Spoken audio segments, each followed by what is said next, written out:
Assalamualaikum warahmatullahi wabarakatuh.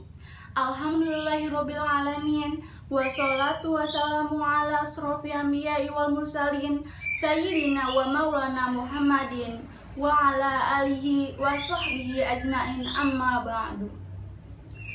Perkenalkan, nama saya Anisatul Fitriah dari kelas 2B Manajemen Fakultas Ekonomi Universitas Muhammadiyah Cirebon. Dalam pembuatan video ini, saya ingin menjelaskan tentang makna hakikat Al-Quran dan makna hakikat Al-Hadis. Makna ar-ruju' ilal Quran wa sunnah yaitu kembalinya kepada Al-Quran dan sunnah dalam konteks pemahaman kita di dalam bermuhammadiyah. Kita sebagai seorang muslim tentunya sudah menjadi suatu komitmen bahwasanya menjadikan Al-Quran dan sunnah itu adalah pondasi dasar pijakan dasar dalam mengambil suatu keputusan yang terkait dengan hukum-hukum di dalam ajaran agama yang kita yakini. Al-Quran adalah sebagai hudalinas wa bayyinati minal huda wal furqan. Quran itu adalah suatu petunjuk dan memberikan penjelasan atas petunjuk-petunjuk itu, dan Al-Quran juga sebagai furqan, sebagai pembeda yang membedakan antara yang hak yang batil, antara yang haram dan yang haram, antara kebenaran dan kesalahan. Itu semuanya sudah dipaparkan dalam Al-Quran.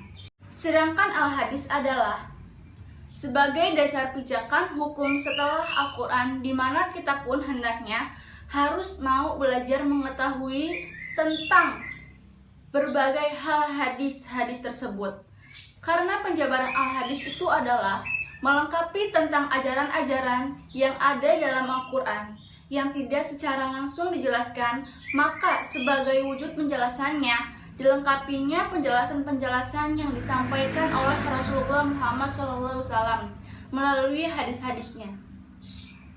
Nah, makna hakikat tentang Al-Quran dan makna hakikat tentang Al-Hadis yaitu Al-Quran atau disebut sebagai kitab Allah atau Al-Hadis yang disebut sebagai As-Sunnah adalah dua perkara yang menjadi peninggalan Nabi Muhammad SAW.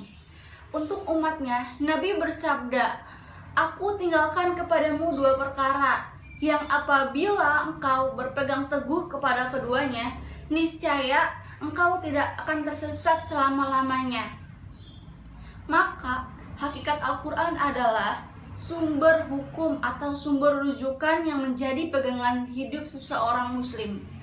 Juga Al-Hadis merupakan sumber rujukan atau sumber hukum manakala ada hal-hal tertentu yang tidak dapat dalam Al-Quran. Jadi kedua-duanya itu merupakan sumber hukum, sumber rujukan bagi seorang muslim dalam menjalankan syariat beragama. Al-Quran dan Al-Hadis menjadi dalil nakli dalam hukum Islam. Dalil nakli artinya dalil-dalil yang dirujuk firman Allah dan sabda Rasul.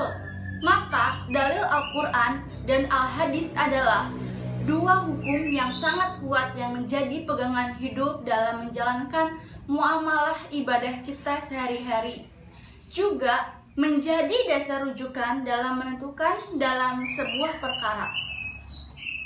Bagi seorang muslim, jika ingin mengerjakan sholat muamalah tertentu, maka harus berdasarkan kedua dalil tersebut, yaitu berdasarkan Al-Quran dan Al-Hadis.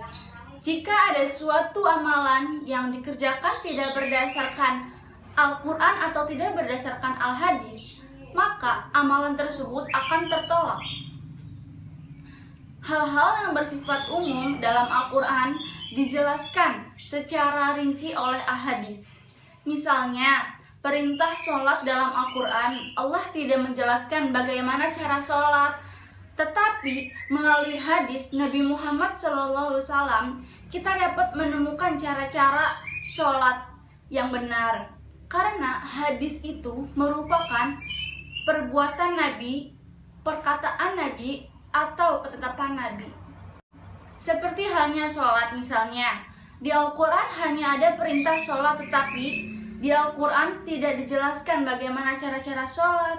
Untuk mengetahui cara-cara sholat, maka kita melihat hadis. Bagaimana Nabi Muhammad SAW sholat, bagaimana Nabi Muhammad membaca bacaan dalam sholat, maka kita mengikuti cara sholat diajarkan oleh Nabi. Jadi, Al-Quran bersifat umum dan hadis merupakan rincian atau penjelasan-penjelasan yang menjelaskan tata cara atau hal-hal yang diperintahkan dalam Al-Quran.